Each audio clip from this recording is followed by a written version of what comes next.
akan sedikit bincang-bincang dengan salah satu santri yang sebenarnya saat ini sedang belajar, ya. Namun kita culik satu orang untuk berbagi kisah, berbagi motivasi, pengalaman kepada Anda dan Musa, sehingga dengan bertambah dekatnya antara santri penerima manfaat dengan Anda dan Musa sebagai saudaranya yang peduli pada santri Indonesia, bisa saling mengenal. Assalamualaikum warahmatullahi wabarakatuh. Waalaikumsalam warahmatullahi wabarakatuh. Dengan abang siapa ini? Nama saya Syaifullah Ishak. Saifullah Ishak. Boleh tahu dari mana nih Bang Ishak? Asal saya dari Nusa Tenggara Timur, Nusa Tenggara Timur. Flores, bagian Lembata, dan bagian kampung lagi namanya Desa Normal 1. Desa Normal 1. Normal 1. Iya. Bisa tahu kenapa disebut normal 1? Yang lain nggak normal apa? Ada normal 2-nya juga ada. Apa asal usulnya? Nggak tahu. Kurang tahu sih, tapi biasa dibilang itu namanya Leunapo. Jadi kampung rata, tapi nyatanya nggak rata sih. Nggak rata. Bukit-bukit. Bukit-bukit. Itu di sana saya dengar apa kurang air atau gimana? Dulu sempat belum ada air, kurang air ya. Jadi sekarang pemerintah udah maju kan. Jadi sekarang alhamdulillah udah ada air dari gunung. Jadi kita ambil dari pipa yang itu. Disalurkan lewat pipa-pipa. Iya. Masya Allah. Alhamdulillah. Terima kasih pemerintah wilayah Normal 1 yang Masya Allah sudah mendapatkan air bersih dari gunungnya. Iya. Itu di sana pelosok banget itu. Ya pelosok banget. Kalau ke kota itu kurang lebih 3 atau 4 jam. 3 atau 4 jam. Jalan kaki, naik motor? Nah ya mobil. Naik mobil ya 3 jam. Itu jalannya masih itu ya? Masih rusak-rusak, baru masih gini. Iya. Tapi aman nggak di sana? Alhamdulillah aman sih. Aman ya? Nggak ada gam segala macam, nggak ada ya? Nggak ada, cuman kan ada ini ya, umat non muslim ya. Iya. Tapi kita masih toleransi dan aman, nggak ada kekacauan. Nggak ada bentrokan antar etnis atau agamanya. Alhamdulillah, Masya Allah. Ini yang perlu kita minta terus agar keamanan tetap terjadi. Beasiswa di Bogor lagi, itu dari mana?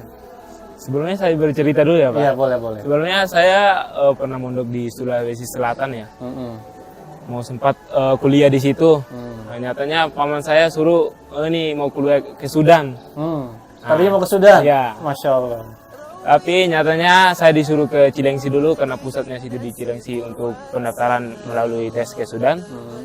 Nyatanya di situ ada masalah lah dalam berkasnya. Jadi aneh disuruh belajar di Wonogiri kurang lebih 8 bulan. Ada teman namanya Hamam Hizbullah daftar ke Leuliang. Ya aneh ikut aja. Mumpung ini buat beasiswa. Daftar di sini ya? Daftar sini aja. Takutnya nanti kalau nggak kuliah udah apa namanya? Waktunya berjalan. Sudah 3 tahun nggak kuliah kan bahaya kan, ijazahnya, sayang umurnya juga. Jadi ini ada kesempatan, saya coba tes saja. Ternyata alhamdulillah diberikan Allah Subhanahu Wa Taala kemudahan dan bisa masuk full beasiswa dalam 4 tahun. Di Mahat Takrimul Quran ini ya? Iya. Masya Allah. Jadi tadi kalau 3 tahun lewat, artinya usianya sudah kebanyakan tidak lolos seleksi di pondok pesantren yang beasiswa gitu ya. Iya. Karena usianya maksimal 23 atau berapa gitu. Ya, Masya Allah. Ya, namanya Musa, kembali kami ingatkan bahwa bantuan pangan yang Anda berikan di Mahat Takrimul Quran ini adalah salah satu pondok pesantren yang juga berbeasiswa S1 yang Masya Allah, insya Allah ini sangat investasi yang sangat menarik dan luar biasa. Lebih mudah untuk mendapatkan pahala dikarenakan waktunya yang singkat. Hanya berapa? 2 tahun ya? 2 tahun belajar. 2 tahun belajar, walaupun kuliahnya tetap 4 tahun ya? Iya. Dan tentu dengan waktu yang singkat ini bisa mendatangkan pahala jariah yang lebih cepat kepada Anda dan Mama Musa. Kemudian, emang cita-citanya mau jadi apa? Dari normal 1 sampai nyebrang pulau ke Jawa ini? Cita-citanya sebenarnya sih jadi guru, soalnya di kampung saya kekurangan guru. Kurang guru. Ya, jadi guru yang agama gitu, guru agama, guru Islam, ngaji, ya? guru ngaji gitu. Ya. Kurangnya guru di sana, jadi saya cita-citanya jadi guru. Oh, Masya Allah. Mudah-mudahan Allah kabulkan cita-citanya Abang Ishak. Oh gitu ya, jadi pengen jadi guru. Berarti kalau lulus dari sini ingin membuka pondok atau gimana di sana? Ya belum tahu sih, tapi rencananya kayak gitu. Tapi seharusnya berusaha bekerja sama dulu ya. Nggak selamanya sendiri kan. Iya, jadi kerjasama dulu dengan orang lain, Iya. baru kalau udah kuat baru buka sendiri gitu. Iya. Ya, mohon dimaklumkan para teman Musa, Abang Ishak ngomongnya agak susah bahasa Indonesianya karena memang dari pedalaman normal 1. Betul. Oh, iya, betul. Alhamdulillah dengan beasiswa Mahat Taklimul Quran itu S1 ya, bisa membantu orang tua. Cuman orang tua kirim uang sabun gitu. Ya, Bang Sabun, Masa. Iya, Bang jajan sebagai bentuk kasih sayang ya, Masya Allah. Alhamdulillah, Masya Allah. Ya, kalau suka dukanya apa di pondok pesantren ini? Kan dari berbagai wilayah di sini kan, ada yang dari Kalimantan, ada yang dari Indramayu, Cirebon, ada yang dari Banten. Apa suka dukanya? Sering dibully nggak? Bagaimana? Ya pasti di pondok itu kita punya teman-teman yang ada yang bagus, ada yang ada agak ini di error dikit ya. Ya, dikit ya. Ya Maksudnya suka, anak muda ya. suka bully orang. Bercanda. Tapi kita sebenarnya itu bercandaan dari temannya. Tapi dimaklumi aja, santuy. Nggak usah dilayanin, soalnya kalau dilayanin tambah ini membuat perkelahian, pertengkaran. Iya. Ya memang sering dibully tapi sabar aja sebenarnya. Kalau sekarang mah udah santai ya. Udah santai karena Udah dikit karena emang niatnya bercanda ya, bukan Iya. bukan kayak anak SD atau anak SMP yang Iya gitu. pengennya menguasai. Masya Allah. Iya. Kalau sukanya apa? Sukanya. Tadi kan dukanya nih. Oh tadi bukan belum duka belum baru nanya. Tadi sering dibully nggak kan biasanya kalau orang beda sendiri gitu, apalagi jauh, enaknya kita kerjain gitu. Ya. Tapi ternyata alhamdulillah namanya anak santri, apalagi udah mahasiswa ya, santri mahasiswa. Insya Allah tentunya bulian yang sebenarnya hanya bulian biasa untuk menunjukkan kedekatan, keakraban. Sukanya banyak sekali nih. Banyak sekali ya. Bisa belajar agama, banyak sekali ilmu-ilmu yang didapatkan sebelumnya saya mondok di Sulawesi Selatan nggak ada dapat ini. Banyak sekali saya dapat ilmu yang bermanfaat, ilmu baru gitu. Jadi bisa dulunya cuma tahu 2 organisasi di Indonesia ini, NU sama Muhammadiyah. Sekarang saya bisa tahu banyak organisasi sebenarnya di Indonesia. Itu aja sih. Jadi wawasan tambah luas ya, wawasan umum juga. Di sini dipelajari apa aja, Bang? Sebenarnya banyak sekali. Banyak ya. Al-Quran, tahfiz, bahasa Arab ada. Bahasa Arab, kitab tauhid, kitab kuning ada. Ya, Sirah Nabawiyah, banyak sekali itu. Fikih ada fikih sunnah, fikih goyah, apa lagi ya? Dan banyak sekali ada tafsir juga, ada mufradat, banyak sekali mufradat yang dihafal. Namanya BMQ itu banyak sekali, ada berapa ribu, tapi itu sebagian aja yang nyantol di otak di memori. Harus dipraktekkan biar nyantol terus ya. Dukanya ada apa ya? Nggak ada. Sebenarnya saya nggak ada sedihnya, cuma beta aja. Ya dijalani aja Pak. Iya. Saya nggak terlalu pikir kayak gitu. Mungkin pikirnya ke depan gimana bisa selesai kuliah, gimana bisa membahagiakan kedua orang tua. Oh, Masya Allah. Amin. Dan antum salah satu menjadi anak yang bisa berwalidain pada orang tuanya. Ada pesan-pesan buat para dermawan? Pesan-pesan untuk para donatur dermawan ya Musa ya. Iya. Tetaplah berbagi, membagikan rezeki kepada para penghafal Quran atau santri yang ada di Indonesia ini.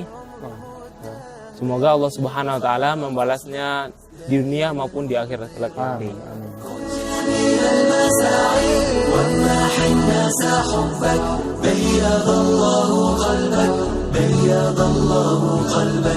كن سموحا لخصمك تلقى خصمك أحبك بيض الله قلبك بيض الله قلبك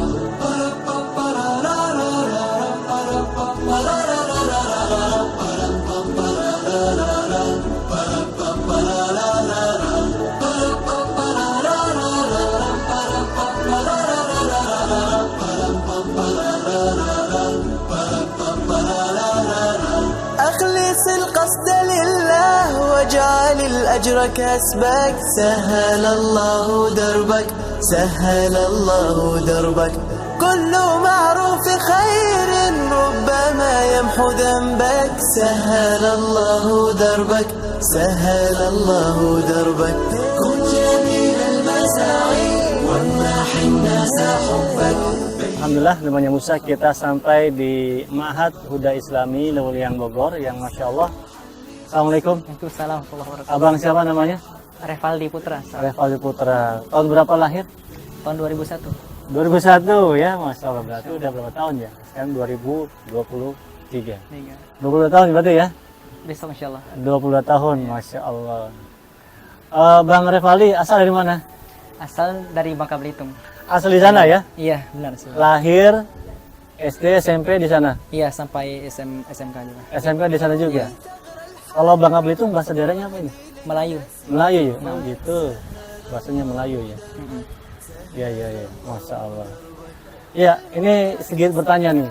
Boleh. Apa perbedaan atau perubahan yang dialami Abang Revaldi setelah sebelumnya belajar di pelajaran umum ya gitu, sekarang memaksakan diri untuk mondok, apalagi katanya ini salah satu Ma'had calon dai Indonesia gitu kan, tentu ada muatan-muatan mau nggak mau ya, salah satu ancang-ancangnya jadi guru ngaji atau guru tahfiz atau jadi guru lah intinya gitu. Allah. Gimana, ada apa perbedaannya? Tapi perbedaannya, alhamdulillah semenjak Ana masuk ke sini, yang terdapat perubahan yang mungkin banyak ya di diri Banyak Ana. perubahannya. Iya. Pertama dari segi akhlak mungkin. Akhlak ya. Alhamdulillah di sini kita diajarkan untuk berakhlak mulia kepada guru atau kepada teman gitu. Nah, jadi alhamdulillah mungkin ketika nanti ini yang banyak tidak didapat ya di sekolah ya. Ya. Berarti dulu ini ya sering nongkrong apa gimana? Ya, kalau dulu ya tahu ya, kalau anak-anak SMK ya. Iya. Nah, mungkin malam-malam jalan-jalan mungkin sambil main futsal ya. Main futsal ya, pulangnya larut gitu kan. Merokok gitu ya? Merokok. Minum. Tapi alhamdulillah anak enggak pernah itu. Oh enggak ya, alhamdulillah, Masya Allah. Ada bakat orang baik berarti udah lama ya. Alhamdulillah. Ya. Terus? Kemudian dari segi hafalan juga ya. Karena di sini kita ada juga pelajaran tahfiznya. Setiap pagi harus setoran ya. Iya, Wajib Masya gitu Allah. ya. Alhamdulillah sekarang Udah berapa juz? alhamdulillah yang dari setorkan 22 juz. Masya Ya. Allah, itu yang disetorkan ya? Masya Allah. Cuman ya insya Allah lagi mudah-mudahan lah pemungkinan. Tinggal pemungkinannya ya? Iya. Masya Allah. Kalau orang tua gimana? Mendukung penuh atau ini inisiatif sendiri atau emang ada support dari orang tua? Sebenarnya ini inisiatif diri sendiri lah. Inisiatif diri Dan sendiri. orang tua pun juga selama itu baik dan bisa bermanfaat buat anak ya didukung lah sama orang tua. Itu ilham atau ngimpi dari mana gitu? Pengen mondok? Atau kepengaruh siapa gitu? Ya awalnya tuh ditawarin sama guru gitu kan pas setelah SMK. Antum katanya mau kemana habis nih? Kan, belum ada start gitu. Kuliah nggak belum dapat juga gitu kan infonya. Mau nggak mondok ditawarin lah. Pengen apa sih nyoba lah gitu kan karena lihat teman anak mondok gitu kan. Mungkin wah kayaknya seru deh dekat dengan Al-Quran gitu, mungkin apa belajar agama ya. Akhirnya nyoba alhamdulillah gitu, enak ya, lebih tenang di pondok gitu kan, jauh dari namanya maksiat gitu. Oh, Ya, Masya Allah. alhamdulillah. Nah, Iya, iya, iya. Dari siapa tadi informasinya? dari guru. Dari guru. Iya. Guru SMK. Guru sebenarnya guru SMA. Iya. Cuman kenal di apa? Ikut pengajian bareng-bareng di satu masjid gitu kan. Ya, akhirnya kenal lah. Oh, terus dikasih tahunya ada Ma'had yang ini gitu ya? Iya. Ma'had Islami ini. Dikasih taunya awalnya pondok yang di Bandung itu. Oh, yang di Bandung. Iya, mondok pertama mondok di Bandung. Iya. Kemarin pondok Quran. Habis itu baru dari Bandung guru dari Bandung itu nawarin ada yang apa info di sini gitu. Iya, iya. Akhirnya alhamdulillah satu ke sini. Ya tentu para dermawan kita sangat meyakini para guru apalagi orang tua ingin sekali yang terbaik untuk anaknya atau anak didiknya ya, dan tentu guru-guru kita juga menginginkan yang terbaik buat santri-santrinya ya, pastinya itu. Jadi ketika ada yang merasa ini ada hal yang baik buat santrinya untuk anaknya, maka dikasih tahu, mungkin itu ya. Alhamdulillah ya. Yang di sini nggak dapat, di sana dapat nih. Iya. Mungkin kamu di sana bisa lebih berkembang Iya. atau kamu bisa lanjutkan di sana, Nah. dari sini gitu ya. Nah, pastinya. Masya Allah ya. Di Bandung gitu ya. Iya. Pondok pesantren atau apa? Lebih ke pondok. Pondok ya. Iya, pondok. Pondok. Masya Allah. Pondok tahfiz lah. Udah, jadi berapa lama terbang dari Bangka Belitung ke Jawa ini? Sudah sekarang dulu 3 tahun, mungkin sekarang jalan 4 tahun. 4 tahun. Iya. Udah pulang kampung belum? Udah pernah sih. Alhamdulillah ya. Alhamdulillah. Nggak kangen sama orang tua ya? Ya kalau kangen ada, cuman ya alhamdulillah udah biasa lah gitu kan. Ya. Di sini apa aja nih di Ma'had Huda Islami yang dipelajari nih, Bang Raifal? Ya. Jadi untuk pelajaran di Ma'had Islam ini yang pertama dulu kami diajarkan ketika masuk tuh tentang pelajaran ini ya, akidah. Akidah ya. Jadi memang akidah kita harus sesuai dengan Ma'had Ahlussunnah wal Jamaah ya. Mengikuti salafus saleh dalam memahami Al-Qur'an dan Sunnah gitu. Ya. Kemudian juga diajarkan tentang fikih ikhtilaf ya. Karena ini yang sering terjadi ya. Orang saling membid'ahkan satu sama lain, mungkin kita jadi belajar bagaimana cara menyikapi ikhtilaf gitu. Apa yang bisa ditoleransi dalam agama gitu kan. Ya, ikhtilaf yang tidak haruskan memecah belah, ada yang ikhtilaf yang harus memang kita berlepas diri padanya. Misalkan dalam masa syirik atau sebagainya gitu. Dan hal-hal yang lainnya seperti fikih ibadah, terus Al-Qur'an, hadis juga. Sekarang bahasa Arab ya katanya? Bahasa Arab juga alhamdulillah. Iya. Alhamdulillah. Dan bahasa Arabnya juga anak memang pengen lagi kejar sekarang bahasa Arabnya. Oh Ya, gitu. alhamdulillah. Cita-cita emang apa nih Bang Raifal sih? Cita-cita sih pengen masuk surga.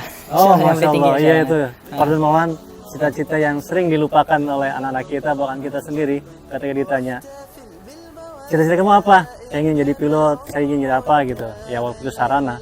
Tapi jarang sekali saya cita-citanya pengen masuk surga. Sehingga pilot ini mudah-mudahan profesinya bisa menjadikan saya mengangkat ke surga. Amin. Ya itu cita-cita akhir ya Iya, cita dari amal soleh di dunianya. Jadi amal solehnya apa cita-citanya di dunia ini? amal soleh dunia nih. Mungkin sempat terbersih pengen menjadi seorang entrepreneur atau pedagang sukses lah gitu. Wah, entrepreneur pedagang sukses. Pak Dermawan, Masya Allah, entrepreneur pedagang sukses.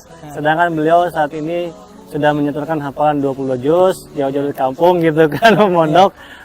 Entrepreneurnya apa nih? Kita bagus nih untuk kita gali informasi. Kenapa menjadi entrepreneur atau pengusaha sukses sedangkan jalannya ini mondok gitu? Karena pertama kalau rezeki itu memang banyaknya atau pintunya itu paling banyak di dagang gitu. Di dagang, di perdagangan. Iya, perdagangan. Dan mungkin di perdagangan ini kita bisa mulai tidak mesti harus nggak mesti melalui harus jalur kuliah Iya. profesi perdagangan gitu ya. Benar. Ini pun bisa ya kita belajar mungkin dari usaha kecil-kecilan dulu, nanti bisa berkembang akhirnya bisa menjadi besar gitu. Dan yang pentingnya belajar agama dulu lah mungkin ya. Untuk biar kita tahu kan hukum jual beli, apa yang dilarang, apa yang boleh dalam jual beli gitu. Iya. Harus pengalaman lah mungkin. Nggak Oh perlu gitu ya. harus kuliah-kuliah. Ya namanya cita-cita ya, kita Iya. nggak tahu ke depan kita ingin berkembang atau mengembang diri pakai amal soleh atau jalur apa gitu ya. Iya. Dan ini bagus sekali di luar ini, karena kan setelah ini kan terjun lapangan kan agendanya itu kan, 2 tahun untuk mengabdi di masyarakat. Iya, benar Tapi mungkin maksud saya mungkin saya bisa ambil kesimpulan dari cita-cita Bang Revaldi menjadi pengusaha entrepreneur sukses sambil juga menjadi seorang guru dakwah lapangan gitu ya. Benar. Begitu ya. Ya, nah karena kewajiban dakwah itu memang ada di setiap diri kita ya. Kita jadi dakwah itu kewajiban ya. Jadi setiap diri kita mempunyai kewajiban untuk berdakwah. Makanya di sini kita diajarkan untuk memang di hati kita tiapkan untuk dakwah kepada masyarakat gitu. Masya Allah. Iya. Bang Revaldi, ini kan jauh dari rumah nih. Ya, jauh lah. Itu apa suka dukanya di pondok pesantren ini? Suka dukanya? Ya, dibilang suka dukanya. Kalau sukanya, alhamdulillah banyak. Kalau dukanya mungkin ya jauh dari teman keluarga ya, yang mungkin selama keluarga misalkan suka bercanda-canda bareng keluarga gitu kan, atau mungkin setiap pekan nanti ngobrol bareng, kumpul bareng keluarga gitu kan. Iya, Sambil Masya makan Allah. gitu ya. Insya Allah itu jadi pahala ya, membenam Iya. rindu terhadap orang tua keluarga. Benar. Masya Allah. Nah, Dan mudah-mudahan doa antum buat keluarga makbul karena doanya yang mereka tidak tahu. benar, Dan akan amin. memudahkan mereka. Senang sekali Masya Allah. Iya. Apalagi yang kita tanyakan teman Musa yang belumnya. Ini ada bully-bully nggak di pondok pesantren Mahaduda Islami ini? Untuk bulian ya mungkin cuman bercanda-bercanda. Oh, bulian biasa bercandaan ya. gitu Iya, ya? candaan gitu ya. Mungkin Bukan bulian apa ya bahasanya, kezaliman ya? enggak sampai kezaliman gitu. Nggak sampai mukul atau menyakiti gitu. Cuman mungkin panggil-panggilan yang inilah, dipanggil apa misalkan julukan yang antum ridho gak misalnya begini, misal dipanggil apa ya? Si anu lah misalnya. Ah. Nah, kalau dia ridho ya lanjutkan aja gitu. Oke. Iya. Oh, iya. Atas ini. Iya, kalau Bang Revali biasa dipanggil apa? Bang Martabak gitu ya, Martabak Bangka, Martabak Pelito gitu ya. Kalau anak saya agak-agak pendiam ya, jadi agak terlalu ini. Oh, nggak terlalu diisengin sama yang lain ya. Iya, emang Lemahnya Musa karena di pondok pesantren Mahat ini juga banyak usia-usia muda ya, lulusan SMA, sehingga kebanyakan buliannya candaan gitu. Dan alhamdulillah karena mereka di pondok, jadi candanya pun candaan yang masih punya batasan gitu ya. Iya, nah. Bang Revali, ada motivasi buat kita semua? Motivasi. Ya. Taib. Motivasi mungkin dari Ana ya, buat diri Ana pribadi dan khususnya buat semuanya juga ya, umumnya. Mungkin kita ya, Ana juga sebagai seorang pemuda ya, mengajak kepada para teman-teman sekalian, mari ya kita tolong agama Allah Subhanahu wa taala ya. Baik itu dengan sekecil apapun usaha yang kita lakukan, Allah Subhanahu wa taala pasti akan menolong kita ya. Allah Subhanahu wa taala berfirman dalam Quran surah Muhammad ya, ya ayyuhalladzina amanu in tansurullaha yansurkum wa yutsabbit aqdamakum. Wahai orang-orang yang beriman, tolonglah agama Allah Subhanahu wa taala, niscaya Allah Subhanahu wa taala akan menolongmu dan memperteguh kedudukanmu kan. Nah, kita lihat sekarang kedudukan umat Islam di dunia ini atau khususnya di masyarakat Indonesia ini sangat terpuruk. Kita lihat bagaimana dakwah di setiap tempat itu harus dibutuhkan, terutama kita sebagai seorang pemuda ya harus memegang dakwah ini supaya menjadikan tempat di berbagai tempat di Indonesia ini menjadi mayoritas muslim, bukan hanya sekadar muslim KTP, tapi benar-benar muslim yang sejati dengan berpegang teguh dengan landasan Ahlussunnah wal Jamaah. Maka saya ajak para teman sekalian, marilah kita keluarkan usaha kita sekecil apapun ya untuk berdakwah di jalan Allah Subhanahu wa taala, karena Allah Subhanahu wa taala pasti akan menolong kita. Tidak akan rugi orang berdakwah. Masya Allah ya. حياتي كن سعيدا بذاتك دائما وارضي ربك كن جميل المساعي وامنح الناس حبك بيض الله قلبك بيض الله قلبك كن سموحا لخصمك تلقى خصمك أحبك بيض الله قلبك بيض الله قلبك كن جميل المساعي وامنح الناس حبك بيض الله قلبك بيض الله قلبك كن سموحا لخصمك تلقى خصمك أحبك بيض الله. Terima kasih kepada para donatur dan juga dermawan dari Ya Musa. Kami doakan semoga para donatur dan juga dermawannya senantiasa diberikan kesehatan oleh Allah Subhanahu wa taala. Semoga rezekinya diberkahkan dan juga dilipat gandakan oleh Allah Subhanahu wa taala. Semoga segala hajatnya dikabulkan oleh Allah Subhanahu wa taala. Mudah-mudahan segala kesusahannya dipermudah oleh Allah Subhanahu wa taala. Semoga para donatur yang sedang sakit disembuhkan dan juga disehatkan dan juga bisa beraktivitas seperti sedia kala. Mudah-mudahan para keluarganya semakin soleh dan solehah. Mudah-mudahan para ahli kuburnya dijadikan ahli surga, ditempatkan di surganya Allah Subhanahu wa taala. Mudah-mudahan para keluarganya semakin soleh dan solehah, jadikan keluarga yang sakinah, mawadah dan warahmah. Mudah-mudahan selamanya senantiasa berada dalam lindungan, ridho dan juga petunjuknya Allah Subhanahu wa taala. Amin amin ya rabbal alamin. Banyak-banyak terima kasih kepada Ya Musa dan juga para donatur yang sudah secara istiqomah konsisten memberikan distribusi beras untuk kesejahteraan santri di pondok pesantren ini. Mudah-mudahan para donatur sehat selalu lahir batinnya, yang sedang sakit diberi kesembuhan, yang punya hajat dikabulkan, yang punya urusan dilancarkan.